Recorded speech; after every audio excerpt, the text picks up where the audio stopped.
कांग्रेस नेता राहुल गांधी ने शनिवार को एक बार फिर भाजपा के नेतृत्व वाली केंद्र सरकार पर हमला किया है। जी हां, उन्होंने चुनावी बॉन्ड योजना को सरकारों को गिराने और राजनीतिक दलों को तोड़ने के लिए इस्तेमाल किए जाने वाला जबरन वसूली रैकेट बनाया।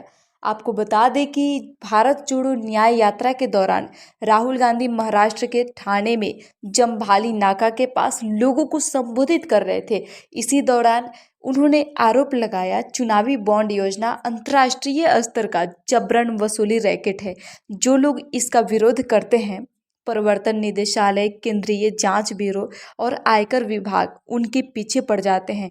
चुनावी बॉन्ड योजना का सरकारों को गिराने और राजनीतिक दलों को तोड़ने के लिए इस्तेमाल किया जाता है। महाराष्ट्र में एकनाथ शिंदे और अजित पवार के नेतृत्व में हुए बगावत से दो पार्टियों के विभाजित होने पर सवाल उठाते हुए राहुल ने कहा, क्या आपको लगता है महाराष्ट्र में शिवसेना और राष्ट्रवादी कांग्रेस पार्टी के विधायक मुफ्त में चले गए?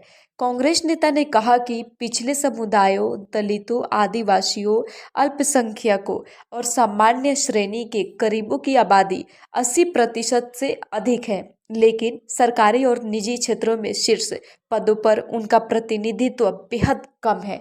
उन्होंने दावा किया कि भारत में कोविड-19 से 50 लाख लोगों की मौत हुई। राहुल गांधी ने कहा, जब लोग कोरोना वायरस से मर रहे थे, टीका बनाने वाली company serum institute of India ने प्रधानमंत्री मोदी को चुनावी बॉन्ड के रूप में पैसा दिया।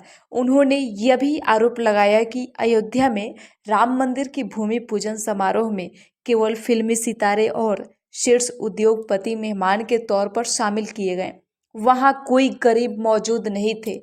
यहां तक कि भारत की राष्ट्रपति द्रौपदी मुर्मू को भी कार्यक्रम में आने की अनुमति नहीं दी गई, क्योंकि वह आदिवासी हैं। राहुल गांधी की यात्रा के ठाणे में प्रवेश के दौरान उनके साथ शरद चंद्र पवार वाली एनसीपी के विधायक जितेंद्र आव्हाड, शिवसेना नेता केदार दिघे भी मौजूद थे।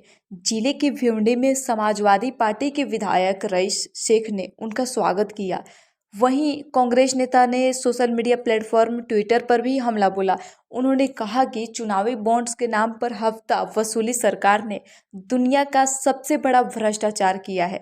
आपको बता दें कि कंपनियों से एक्सटॉर्शन का यह मॉडल खुद नरेंद्र मोदी का तैयार किया हुआ था।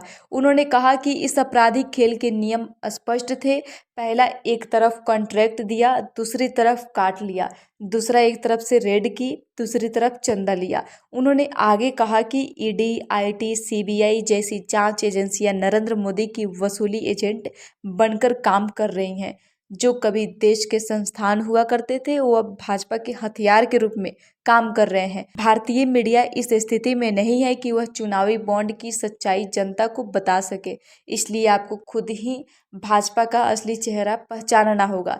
राहुल गांधी ने कहा कि सरकारी तंत्र को पूरी तरह संगठित भ्रष्टाचार में झोंक देने वाले नरेंद्र मोदी देश के पहले प्रधानमंत्री हैं। तो आपको राहुल गांधी का ये बात कैसा लगा? कमेंट बॉक्स में जरूर बताएं।